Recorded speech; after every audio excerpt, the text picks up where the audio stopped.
Selamat siang, selamat pagi, selamat sore, selamat malam, selamat apapun teman-teman semua. Assalamualaikum warahmatullahi wabarakatuh. Tentang drug addiction, ya, tentang bagaimana ketergantungan itu menjadi salah satu yang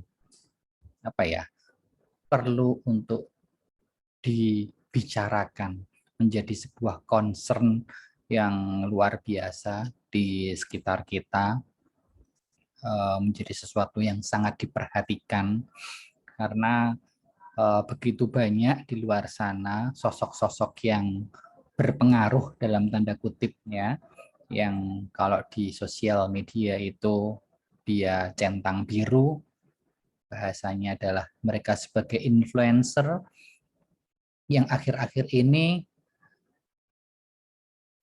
kalau bahasa-bahasa umum dikatakan tersandung kasus narkoba. Ya, apakah benar tersandung atau memang menjatuhkan diri di sebuah kubangan bernama narkoba, sebuah ketergantungan terhadap obat-obatan, drug addiction, sebuah ketergantungan yang memiliki resiko kesehatan paling besar dibandingkan ketergantungan-ketergantungan yang lain. Kenapa? Kenapa drug addiction itu memiliki resiko kesehatan lebih besar dibandingkan yang lain? Oke, kita bicara internet addiction atau smartphone addiction atau game addiction, internet addiction dan sebagainya. Itu semua memang memiliki efek terhadap diri kita, efek negatif maupun efek positif, tetapi kita akan berbicara dalam konteks negatifnya. Semua adiksi akan memberikan efek yang negatif bagi kita. Tetapi kenapa drug addiction, ya, ketergantungan pada obat itu menjadi concern, menjadi perhatian dalam studi biopsikologi? Alasannya adalah drug addiction itu memiliki risiko paling besar terkait gangguan kesehatan, baik itu fisik maupun psikis terhadap manusia. Drug addiction itu memiliki risiko langsung terhadap otak kita, memiliki risiko langsung terhadap perilaku kita. Karena apa? Karena pada dasarnya obat-obatan yang digunakan itu merupakan sebuah sebuah tiruan dari zat-zat kimia yang ada di dalam diri kita. Teman-teman mengenal istilah hormon, mengenal istilah oksigen, mengenal hidrogen, mengenal darah. Teman-teman juga mengenal istilah neurotransmitter. Nah, neurotransmitter ada begitu banyak jenis. Ada dopamin, kemudian ada norepinefrin dan sebagainya yang nanti akan kita pelajari, akan kita diskusikan, kita bicarakan di dalam kuliah hari ini.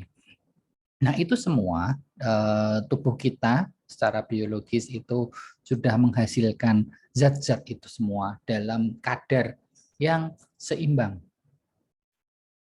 Jadi semua neurotransmitter itu sudah diproduksi dalam kadar yang seimbang, dalam kadar yang tepat sesuai dengan situasi dan kondisi individu.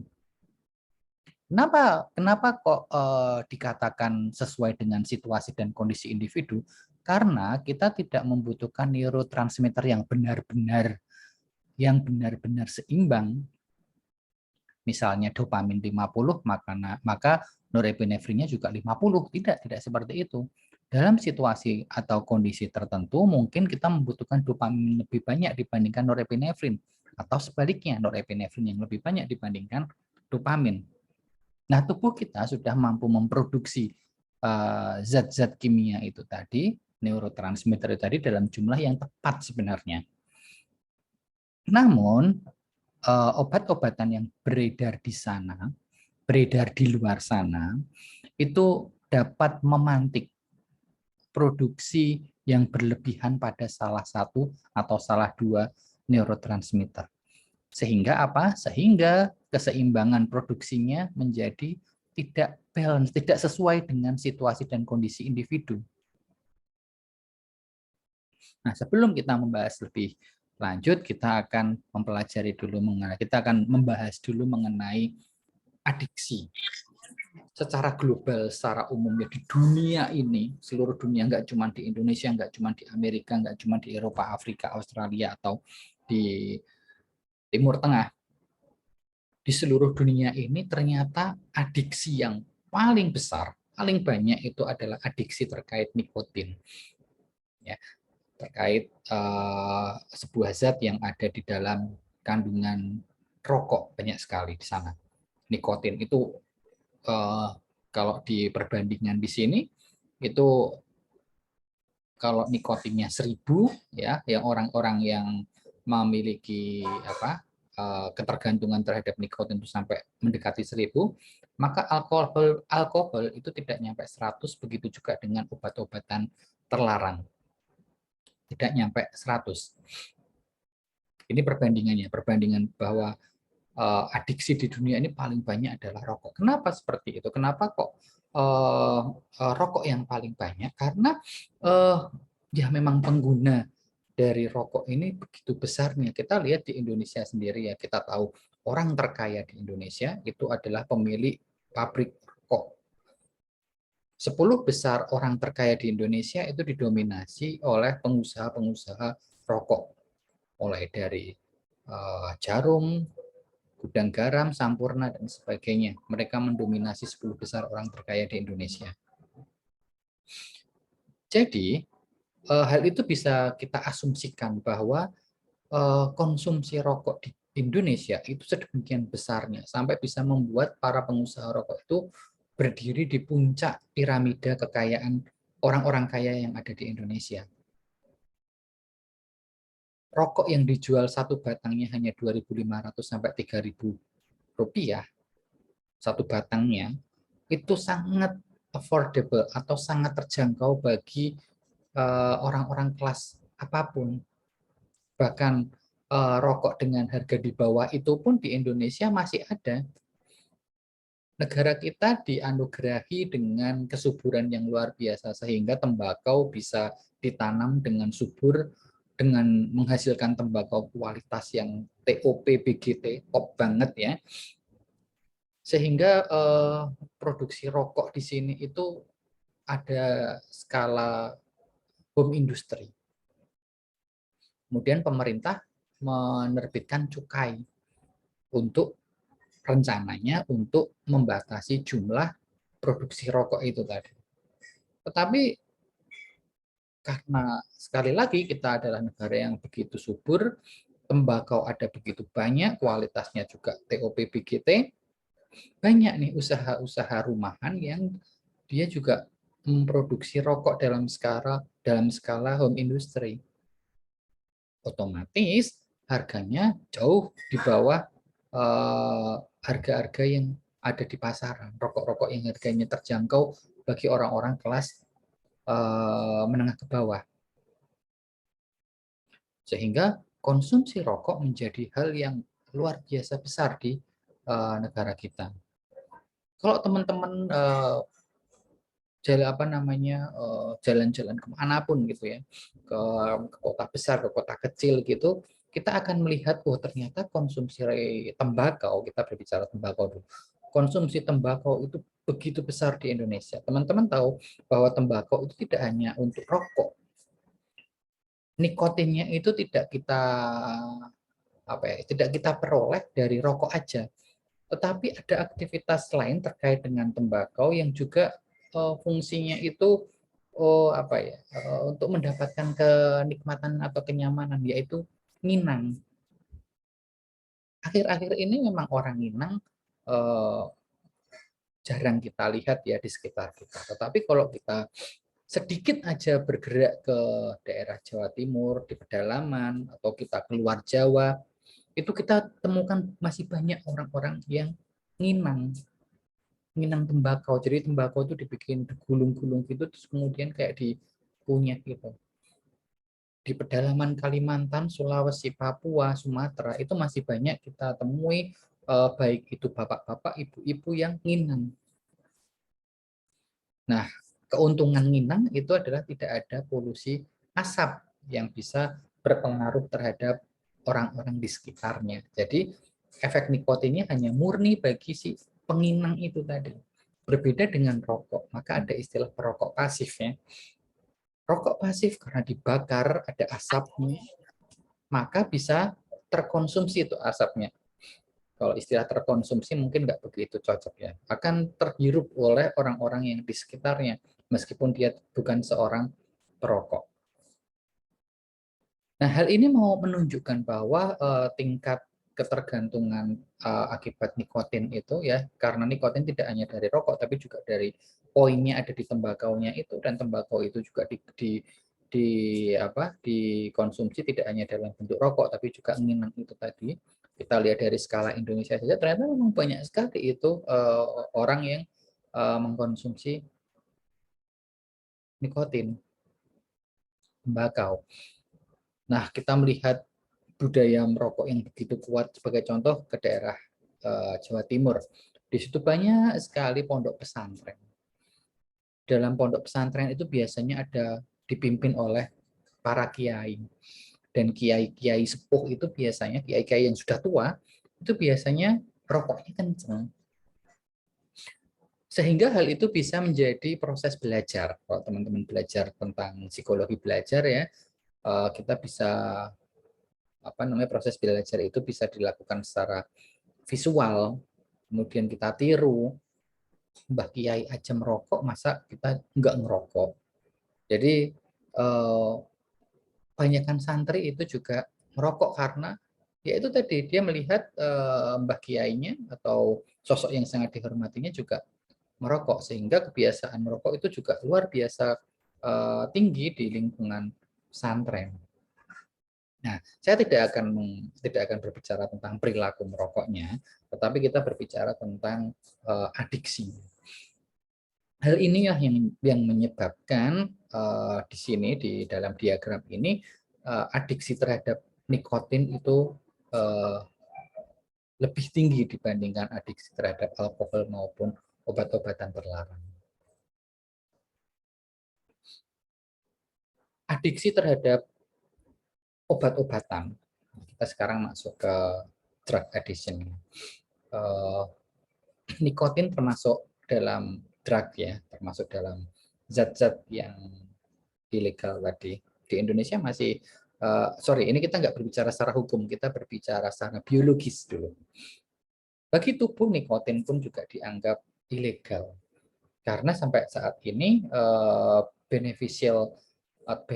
benefit dari nikotin sendiri untuk kondisi tubuh kita belum terlalu jelas.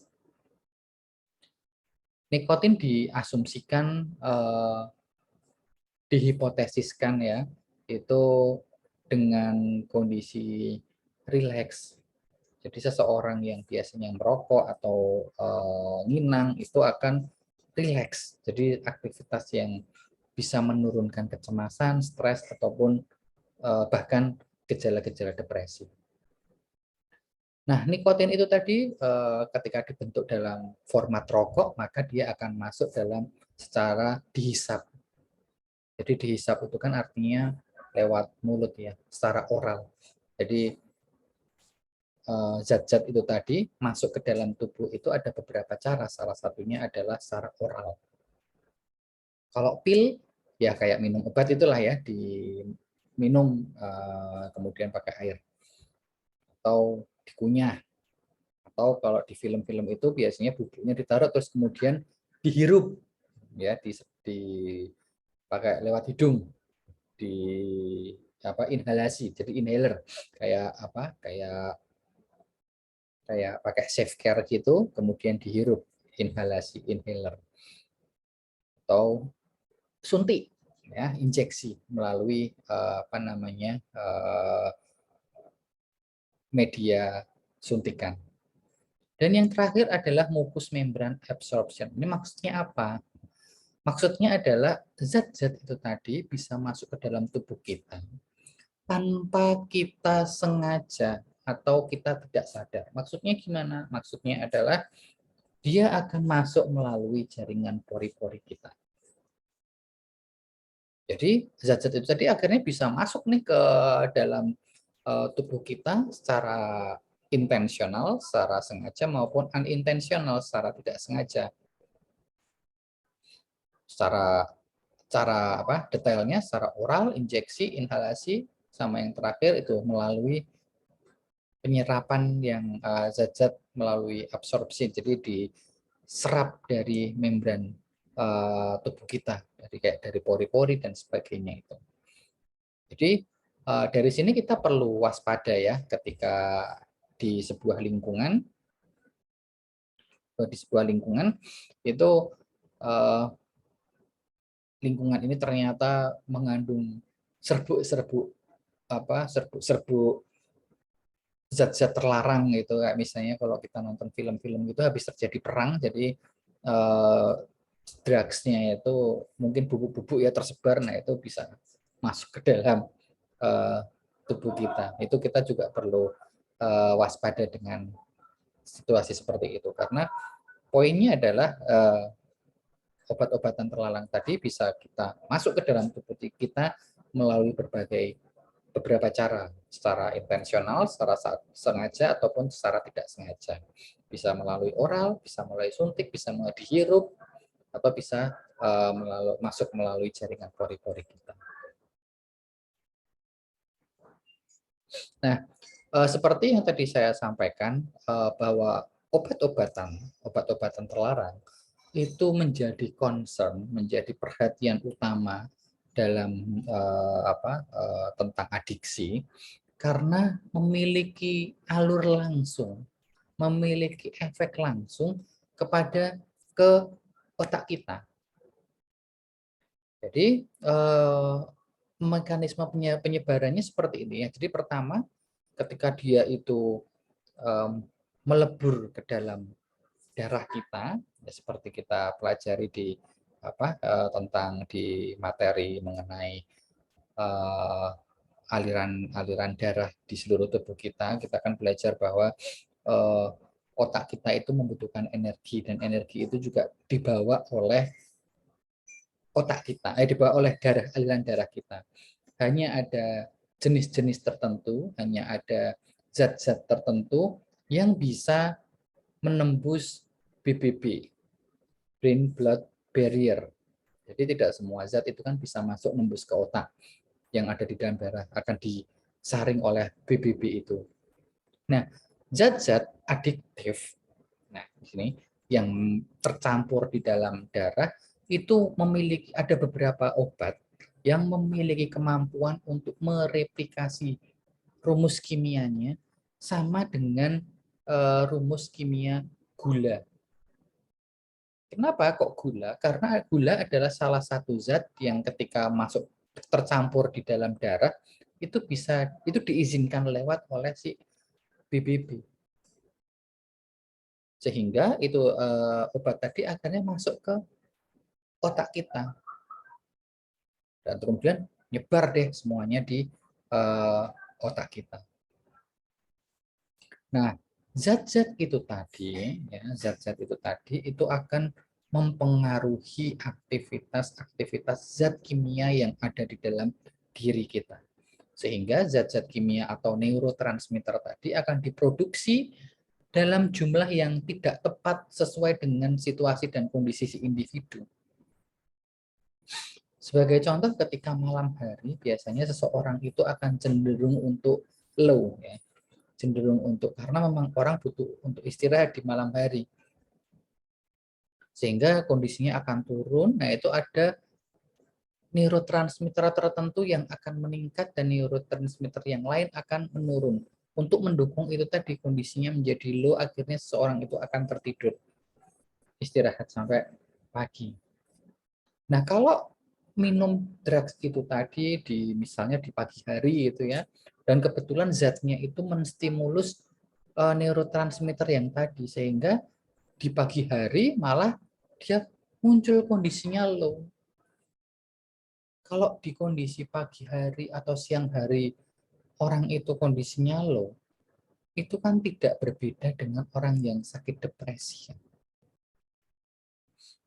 Orang-orang pasien depresi itu tidak lihat waktu mau pagi, siang, sore, malam apalagi. Itu kondisinya akan low, tidak ada energi kehidupannya, tidak ada.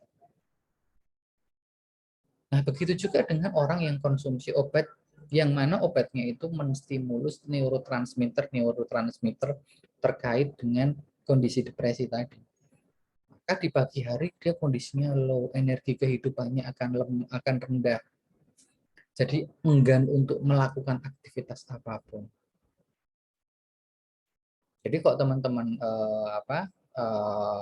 belajar tentang drugs addiction itu, teman-teman akan mengenal istilah jenis obat itu ada dua, obat yang bikin low sama obat yang bikin up. Saya lupa tuh istilahnya, nanti kayaknya ada. Jadi ada tuh dua jenis obat yang bikin energi hidupnya naik, meningkat, kemudian energi atau obat yang jenisnya untuk menurunkan, jadi energinya diturunkan. Nah, teman-teman mungkin pernah ingat kasus Raffi Ahmad ya. Jadi Raffi Ahmad itu kan pernah pernah kena kasus narkoba ya. Nah, alasan Raffi Ahmad memakai narkoba saat itu adalah dia itu kerjanya gila-gilaan. Sehingga dia itu tidak punya waktu untuk istirahat. Jadi dia harus terus terjaga, hidup dia itu sehari hampir 24 jam. Waktu istirahatnya sangat rendah. Karena itu dia membutuhkan energi kehidupan yang besar. Makan sama minum makanan-makanan bergizi, minum-minuman bergizi yang cukup udah nggak butuh. Karena apa? Itu tadi, kalau malam sudah otomatis tubuh kita itu akan menghasilkan zat-zat tertentu supaya energinya memang turun. Nah, untuk melawan itu Raffi Ahmad butuh konsumsi yang bisa meningkatkan energi kehidupan, sehingga ketika sudah malam hari dia bisa tetap perform dengan bagus kerjanya. Itu yang menyebabkan, salah satu alasan sih kenapa waktu itu Raffi Ahmad konsumsi narkoba waktu itu. Nah, di sisi lain ketika dia butuh waktu istirahat yang waktunya cuma singkat nih, tapi dia butuh istirahat, maka dia akan mengkonsumsi obat-obatan yang bikin turun. Sehingga apa? Sehingga dengan kondisinya energi hidupnya itu tadi turun, dia bisa istirahat, bisa tidur nyenyak dalam waktu yang singkat. Waktu istirahatnya cuma sehari ini, cuma 1 jam 2 jam. Nah, dia langsung minum obat itu supaya energinya turun sehingga bisa untuk istirahat. Nah, masalahnya adalah waktunya nggak sesuai dengan waktu biologis tubuh kita. Jadi di pagi hari yang biasanya itu tubuh itu akan secara otomatis meningkatkan energi kehidupan, dia pakai buat untuk tidur dalam waktu 1 atau 2 jam. Nanti kemudian ketika dia bangun 1 jam 2 jam masih ngantuk nih, masih nggak cukup nih tidurnya, nah, langsung dikasih obat buat naikin lagi. Itulah yang menyebabkan kondisi fisik kita kalau kita mengkonsumsi narkoba secara terus menerus terus itu efek biologisnya tinggal kita tunggu aja. Secara fisik itu akan merusak tubuh kita karena seperti itu tadi. Penjelasannya seperti itu tadi, karena tubuh kita sudah tidak bekerja sesuai dengan ritmenya. Tubuh kita bekerja secara abnormal, secara dalam waktu yang terus-menerus. Efeknya yaitu tadi, efeknya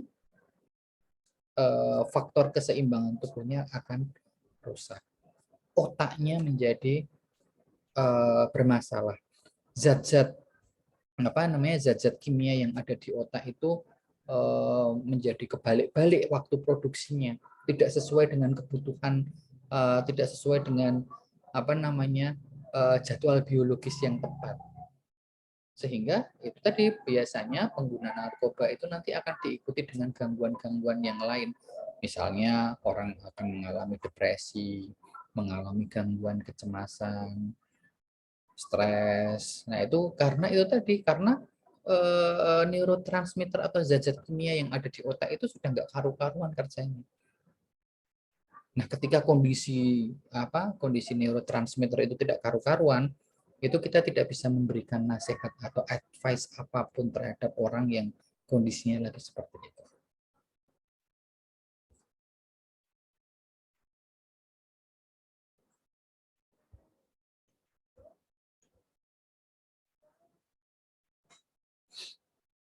Nah, ketika kita mengkonsumsi obat-obatan apapun itu, ya, itu di dalam tubuh kita ada bagian atau organ yang namanya liver. Jadi liver itu pusatnya racun-racun tubuh. Jadi ketika ada racun-racun yang atau zat-zat berbahaya di dalam tubuh, itu akan dikirim ke liver. Liver itu memiliki enzim yang akan menetralisir zat-zat berbahaya itu. Istilahnya metabolisme obat. Jadi zat-zat yang dianggap berbahaya, zat-zat yang dianggap berlebihan, zat-zat yang istilahnya racun gitu ya, itu sama tubuh kita secara otomatis akan dikirimkan ke liver. Di sana liver itu memiliki enzim untuk menetralisir racun-racun itu tadi, kemudian dibuang dibuang ke saluran pembuangan. Kalau di sini disampaikan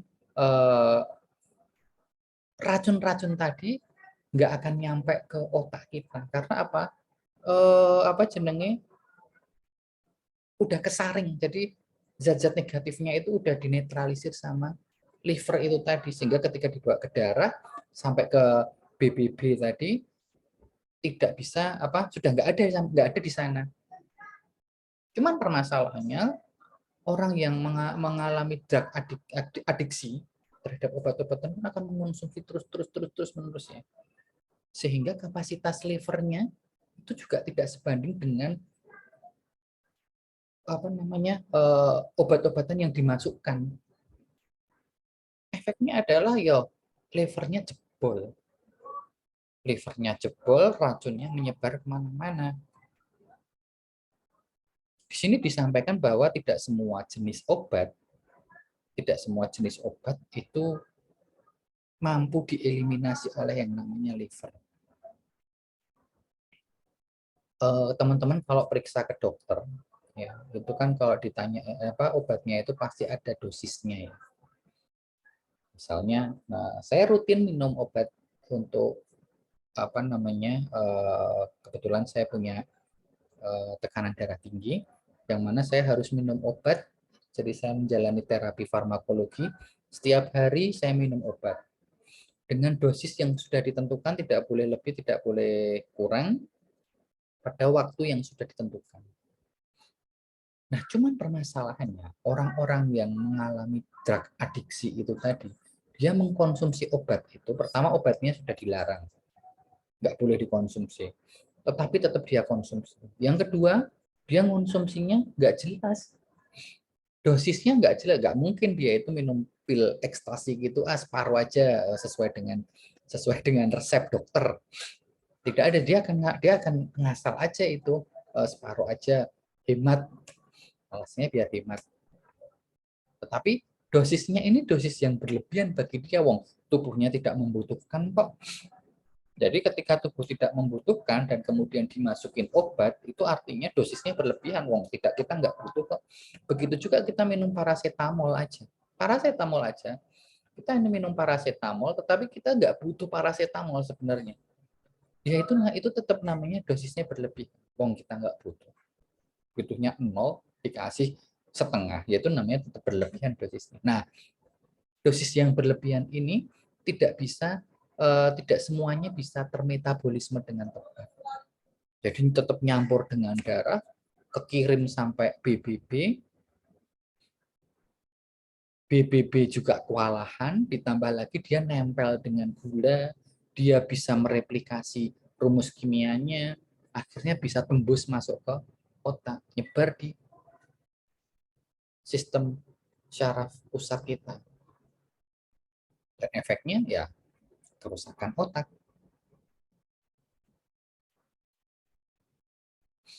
Seseorang yang mengkonsumsi obat, ya kita nggak usah lah ngomongin heroin, kokain, ekstasi dan sebagainya. Kita ngomongin obat pereda nyeri aja deh. Kita sakit gigi nih, minum obat pereda nyeri, hilang, nyerinya hilang karena sumber sakit giginya nggak diobatin. Yang diobatin cuma nyerinya aja. Nanti obat nyerinya ini sudah efeknya habis, sakitnya kerasa lagi. Kita minum lagi 1 butir. Itu udah enggak, itu kita sudah butuh istilahnya gini. Tadi minum 1 butir, nyerinya akan hilang dalam waktu mungkin 4-5 jam. Nyerinya kerasa lagi, sumbernya enggak diobatin. Kita minum obat anti nyeri lagi. Mundur ini tingkat tingkat sembuhnya, tingkat tidak terasanya itu mundur. Kalau sebelumnya mungkin 4-5 jam, ini paling sekarang jadi, kok sebelumnya 5 jam, sekarang minum paling cuma 4,5 jam aja. Dan itu kadang-kadang kita kan tidak menyadarinya, kita nggak ngitung kan waktu nggak kerasanya. Tadi aku minum obat jam segini, kemudian nggak kerasa sampai jam segini. Sekarang aku minum obat jam segini, kok jam segini udah kerasa lagi ya. Kan kita jarang melakukan itu. Intinya apa? Intinya tubuh kita sudah membutuhkan membutuhkan dosis yang lebih tinggi. Nah, begitu juga dengan obat-obatan jenis illegal drugs itu. Kepekaan tubuh kita terhadap obat itu semakin berkurang, efeknya adalah kita akan meningkatkan dosis. Teman-teman kalau pernah ya sering baca berita orang meninggal karena minum oplosan. Alasannya adalah dia tidak merasa enak lagi. Dia sudah kurang tuh, misalnya dia minum vodka gitu, dia udah ngerasa cuman vodka, cuman soju, tambahin lah sama bensin atau tambahin lah sama cairan buat thinner gitu, akhirnya mati. Nah, itu adalah efek dia sudah tubuh dia tuh udah nggak cuman minum segini nggak mabuk aku. Nah, tambah terus dosisnya, sehingga dosisnya akan meningkat, jumlahnya meningkat, dosisnya semakin meningkat. Akhirnya ketergantungannya makin luar biasa. Sehingga itu tadi, orang yang kayak sebelumnya itu minum obat rasa nyerinya dalam waktu 5 jam itu nggak kerasa, nah ini paling nanti lama-lama 1 jam aja minum obat, 1 jam udah kerasa lagi, minum obat lagi. Nah, itulah yang terjadi akibat terlalu sering mengkonsumsi obat dalam waktu yang singkat terus-terusan. Istilahnya drug tolerance. Jadi dia udah mulai fasenya fase ketagihan di sini. Makin banyak yang dikonsumsi, uang yang dikeluarkan makin banyak. Jadi kalau teman-teman di rumah itu ada anggota keluarga yang mengkonsumsi obat-obatan, itu biasanya salah satu indikatornya adalah, kalau biasanya mungkin kita naruh uang receh itu kan di rumah, ditaruh di meja gitu aja. Nah, ini uang receh itu tiba-tiba udah nggak ada aja di rumah itu.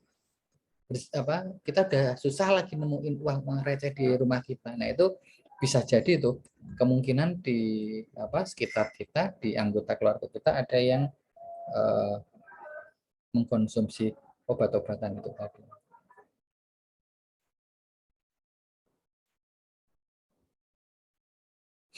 Nah, kemudian seseorang yang mengkonsumsi obat-obatan itu terus, dosisnya udah tinggi, waktu frekuensinya udah tinggi, intensitasnya juga udah tinggi, suatu saat dia nggak punya uang dan dia nggak punya akses untuk dapat obat-obatan itu. Misalnya supplier dia udah ketangkep polisi. Maka terjadilah hal yang namanya sakau. Nah, sakau ini adalah efek fisiologis. Efek tubuh kita, jadi tubuh kita sudah sangat terbiasa dengan obat-obatan itu tadi, yang biasanya itu tadi nyeri, biasanya nyeri minum obat sembuh, nyeri minum obat sembuh, ini nyeri tapi obatnya nggak ada, apa nggak jembleng-jembleng orang itu, jembleng-jembleng itu akan kesakitan luar biasa. Begitu juga orang yang sakau, biasanya dia merasa enak, nyaman, tiba-tiba karena obatnya nggak ada, otomatis dia akan mencari cara untuk mendapatkan kenikmatan dan kenyamanan itu tadi. Dia akan berusaha untuk mencari kenyamanan, kenikmatan atau obat-obat itu. Kalau nggak dapat, dia merasa nggak enak badannya. Nah, ini adalah efek sakau itu tadi. Orang akan melihatnya kesakitan ya. Wah, ini badannya kesakitan. Tampaknya kesakitan. Ya memang kesakitan yang dipersepsi oleh orang yang sakau itu memang dia kesakitan. Karena ya itu tadi dia hidupnya udah tergantung dengan obat, tetapi obatnya nggak ada. Nah, kalau di dalam istilah ilmiahnya itu namanya adalah withdrawal effect. Jadi efek pemutusan, efek putus obat yang biasanya tergantung, aduh nyeri minum obat, ini nyeri dia nggak ada obatnya. Udahlah dia kesakitan, nyerinya luar biasa. Itu yang terjadi ketika seseorang mengalami sakau. Nah, jadi ketika kita mempelajari tentang penyalahgunaan obat-obatan gitu, kita bisa mempelajari banyak hal, baik itu aspek fisiologisnya, aspek psikologisnya, aspek sosialnya. Nah, itu kita bisa melihat ternyata orang dengan permasalahan drug addiction itu efeknya bisa seperti ini ya. Nah, adiksi itu ternyata serem juga ya, adiksi itu. Kita akan mendapatkan insight seperti itu. Sehingga harapannya dengan kita mempelajari drug addiction dari sudut pandang biologi ini, kita bisa tahu nih, oh ternyata secara fisik efeknya seperti ini. Kita bisa mengkampanyekan bahayanya penyalahgunaan obat-obatan, dari penggunaan obat-obatan terlarang, itu kita bisa kampanyekan, oh seperti ini loh efeknya, badan badan kita akan kayak gini loh kalau pakai obat-obatan terlarang. Sehingga harapannya secara sosial kita bisa memberikan dampak bahwa oh pengetahuan orang-orang mengenai bahaya obat-obatan itu seperti ini, efeknya seperti ini. Nah, sampai sini ada yang mau ditanyakan atau ada yang mau bercerita pengalaman, misalnya ada yang punya pengalaman dengan obat-obatan misalnya.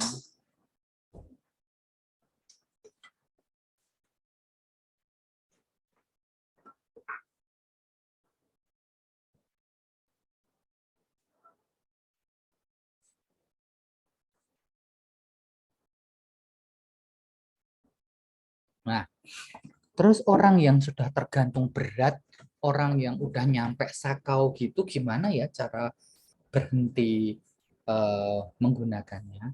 Ya, meskipun sakau, ya sakau itu adalah memang sakit luar biasa bagi yang mengalaminya. Tetapi pada dasarnya tidak ada efek fisiologis dari sakitnya itu tadi. Efek fisiknya nggak ada loh. Kayak misalnya orang kalau sakit gigi nyeri luar biasa, kalau didiemin maka giginya itu tadi akan busuk kan, akarnya akan busuk sehingga gusinya itu akan ya akhirnya mungkin harus dicabut dan harus mungkin susah untuk makan. Nah, tetapi kalau sakau itu sakit nyeri, tetapi nggak ada efek terhadap fisiknya dia. Kalau di rumah sakit jiwa yang dilakukan ketika dia sakit, ya sudah didiamkan saja. Tubuh kita itu pada dasarnya akan mencari keseimbangannya sendiri. Cuman karena orang yang sudah terbiasa minum obat tadi, sudah terbiasa ngobat tadi, dia itu akan tubuhnya untuk kembali ke kondisi stabilnya itu akan membutuhkan waktu yang lama. Biasanya akan didiemin aja itu mereka itu. Karena apa? Karena nanti tubuhnya itu akan apa jenenge secara otomatis akan kembali ke kondisi seimbangnya. Harapannya dengan didiamkan saja itu akan ada efek belajar yang diperoleh. Jadi yang pertama harapannya adalah tubuhnya secara fisiologis akan kembali lagi normal. Yang kedua dia bisa ngerasain, oh ternyata kalau ngobat itu efeknya seperti ini ya, kayak gitu. Jadi ya memang harus sakau itu adalah yang apa ya, sebuah tahap yang pasti akan dialami oleh seseorang yang akan berhenti dari obatnya. Jadi dari kondisi yang tubuhnya itu biasa dimanjakan dengan obat-obatan, dengan kenikmatan, kenyamanan karena efek obat, maka itu tadi langsung berhenti itu obatnya sehingga kebutuhan untuk nikmat dan nyamannya itu nggak bisa dipenuhi dari obat sehingga tubuhnya secara fisiologis akan mencari keseimbangan kembali. Nah, cuman ini berkaitan dengan pertanyaan kedua. Cuman obat itu bisa merusak. Tadi saya sampaikan ya, ketika obat itu akhirnya tembus ngelewatin BBB, akhirnya masuk ke otak kita. Otak kita tuh sensitif banget secara fisiologis ya. Makanya dia dilindungi dengan banyak hal, dengan dengan tulang tengkorak yang begitu kuatnya, dengan cairan apa namanya apa itu namanya, cairan yang kebanyakan kalau bikin bikin kepalanya besar itu loh, apa cairan apa ya? Cairan serep itu kemudian ada BBB juga. Nah itu karena otak kita sangat sensitif. Nah begitu ada zat yang tembus ke otak, kemudian neurotransmitter menjadi tidak seimbang. Kayak tadi saya sampaikan apa namanya pagi hari dia jadi low, kemudian di malam hari dia jadi up. Nah otomatis ya jam produktif atau jam biologis tubuhnya itu juga akan berubah. Neurotransmitternya yang biasanya muncul banyak, misalnya dopaminnya biasanya banyak. Nah ini akhirnya terbiasa memproduksi dopamin dalam jumlah banyak, sehingga jumlahnya tidak seimbang terus. Efeknya yaitu tadi, jadi dia sudah berhenti minum obat, tetapi kerusakan-kerusakan di otaknya itu tadi masih ada. Tubuhnya sudah secara otaknya terbiasa dengan dopamin yang berlebihan, maka neurotransmitter dopamin itu akan dihasilkan dalam jumlah yang banyak terus. Ya itu tadi efeknya, itu tadi menjadi kayak orang kayak ODGJ. Saya akan bercerita, saya ketika saya praktek di rumah sakit Magelang, jadi klien saya secara langsung, pasien yang saya pegang secara langsung itu punya permasalahan dengan narkotika dan minum-minuman keras. Jadi awalnya, jadi dia tuh udah masuk RS itu sudah ketiga kalinya. Awalnya adalah karena narkoba sama minuman-minuman keras. Tetapi yang ketiga itu, dia masuk rumah sakit jiwa itu udah karena perilaku, istilahnya itu perilaku abnormal. Perilaku abnormalnya apa? Perilaku abnormalnya adalah mengkonsumsi feses dan urinnya sendiri. Nah, kan itu sebuah perilaku yang mohon maaf tadi sama seperti orang-orang schizophrenia yang lagi kambuh. Tapi dia tuh ketika diajak ngobrol, oke, nyambung. Main catur, saya sama dia main catur, dia menang lebih jago. Satu bangsal nggak ada yang bisa ngalahin dia main catur. Secara kognitif tetap bagus. Tapi itu tadi muncul perilaku yang abnormal itu tadi. Karena apa? Karena memang ada kerusakan di uh, sistem sistem syaraf pusatnya itu.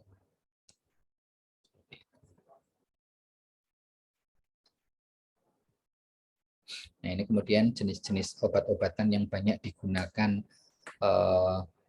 oleh orang ya. Nah, ini poin terakhir, heroin, teman-teman perhatikan. Heroin itu memiliki kemampuan menembus BBB, blood-brain barriers. Jadi heroin itu memang apa ya? Dia tuh saya sampaikan tadi dia obat yang bisa merubah struktur rumus kimianya sehingga dia bisa menembus BBB, kemudian mengikatkan diri pada neurotransmitter. Dia bisa mempengaruhi produksi neurotransmitter. Nah, semuanya itu sebenarnya bisa mempengaruhi bisa mempengaruhi produksinya neurotransmitter, tetapi heroin ini yang bisa nembus ke otak kita.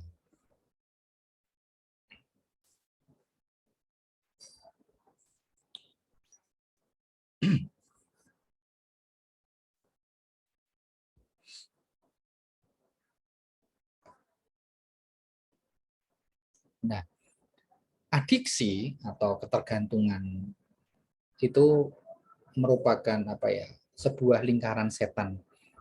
Ya, kalau kita tadi bilang tentang putus zat ya, orang yang luar biasa kesakitan karena sakau, itu yopi mana dia akan mencari akan mencari penyembuhnya. Badannya kesakitan, otomatis dia akan nyari obat-obatan yang bisa menghilangkan rasa sakitnya ini. Akhirnya cuma muter aja tanpa perawatan yang tepat, yaitu cuma akan muter aja. Karena ya kalau putus zat itu memang luar biasa sakit yang dirasakan oleh para pengguna itu, mantan pengguna itu.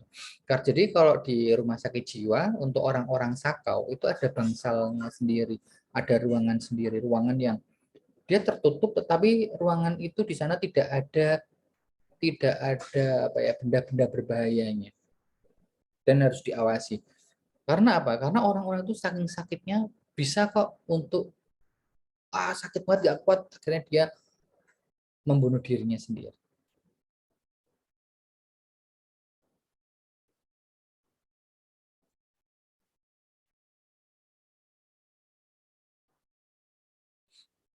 Nah, sampai sini ada yang mau ditanyakan lagi, didiskusikan lagi? Kalau Mbak Des Priscilla Ave Marweni ini kerja di mana ya, kalau boleh tahu? Ini bidan ya, atau perawat, atau bagaimana, bisa dijelaskan? Iya Pak, saya masih mahasiswa Pak.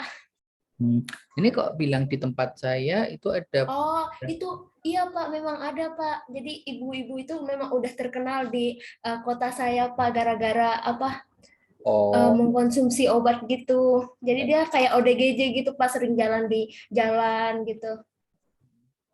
Ya, ya itu tadi kayak yang saya sampaikan tadi, perilakunya bisa berubah seperti itu. Gitu. Ada lagi yang mau didiskusikan?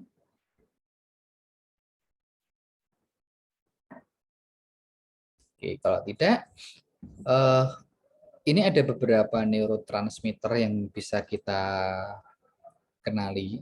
Tapi sebelum neurotransmitter, kita akan membahas mengenai relapse ya, atau kekambuhan. Jadi jadi orang yang sudah mengalami adiksi, kemudian dia sudah mengikuti terapi, dia sudah sembuh ya, istilahnya itu sudah nggak mengkonsumsi lagi, dia butuh dukungan dari orang-orang di sekitarnya. Karena apa? Tanpa dukungan dari orang sekitarnya, kemungkinan dia untuk kambuh itu luar biasa tinggi. Stres dikit, jadi dia akan golek-golek gitu loh. Jadi maksudnya golek-golek itu ketika dia menghadapi problem yang tidak berat, ya jadi stres ringan, dia akan, waduh gimana ini, dia susah untuk menyesuaikan diri. Jadi efeknya adalah ya dia harus cari apa namanya, cari obat lagi, minum kah, apakah, sehingga bisa balik lagi tuh nanti apa namanya ketergantungan. Jadi kalau kita belajar psikologi, belajar tentang psikiatri, itu ada 3 aspek yang tidak bisa kita lupakan ya, yaitu aspek biologi, aspek psikologi, dan aspek sosial. Makanya istilahnya biopsikososial. Jadi 3 hal ini saling berkaitan secara fisik, secara psikis sama lingkungannya. Harus bisa memberikan dukungan supaya ya dia benar-benar akhirnya bisa lepas dari apa namanya ketergantungan. Kayak gitu. Ya berjuang untuk apa keluar dari lingkaran setan ketergantungan obat tadi memang berat gitu teman-teman. Jadi penjara itu bukan tempat yang tepat untuk pengguna narkoba. Penjara itu tepat untuk pengedar, penjualnya. Tetapi kalau dia apa namanya pengguna, ya itu penjara itu tidak tepat karena penjara itu bukan lingkungan yang suportif untuk lepas dari obat-obatan. Oke, konsepnya mungkin memang ya obat-obatan tidak bisa masuk ke dalam penjara ya, tetapi faktor stres di sana itu sangat tinggi.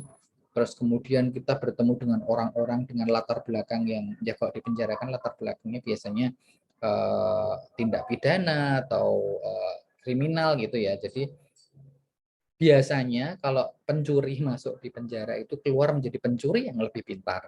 Biasanya seperti itu. Nah, itulah yang menyebabkan penjara itu bukan tempat yang cocok untuk pengguna narkoba. Pengguna narkoba itu ya rehabilitasi dengan baik, kemudian lingkungannya juga perlu diperhatikan.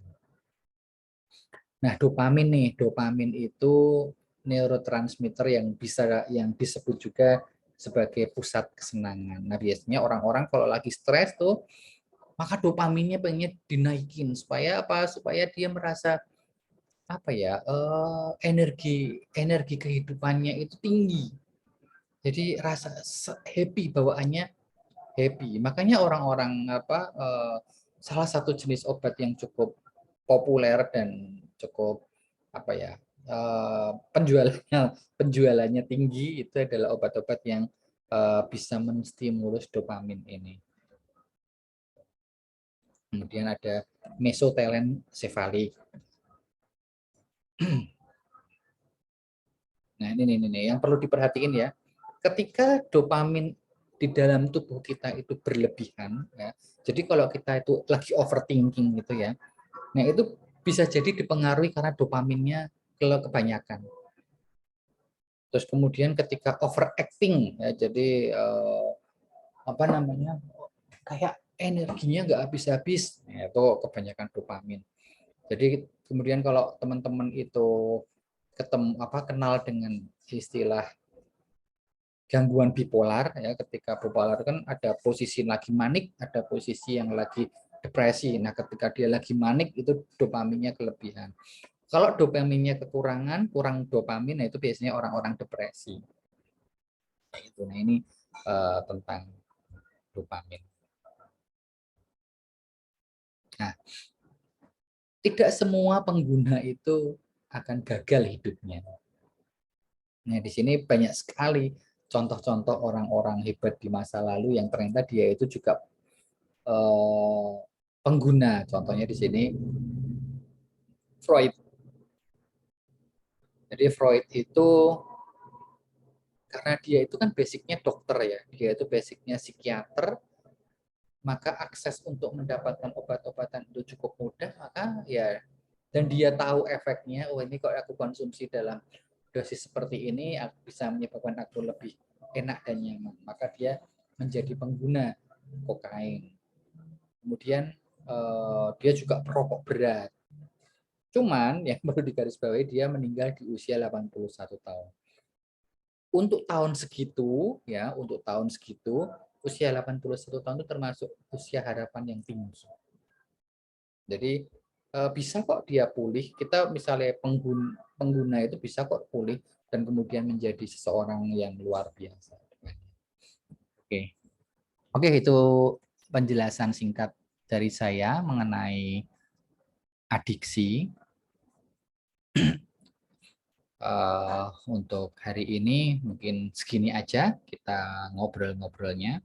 Ini kan sudah saya rekam, nanti teman-teman bisa bisa akses kembali untuk belajar.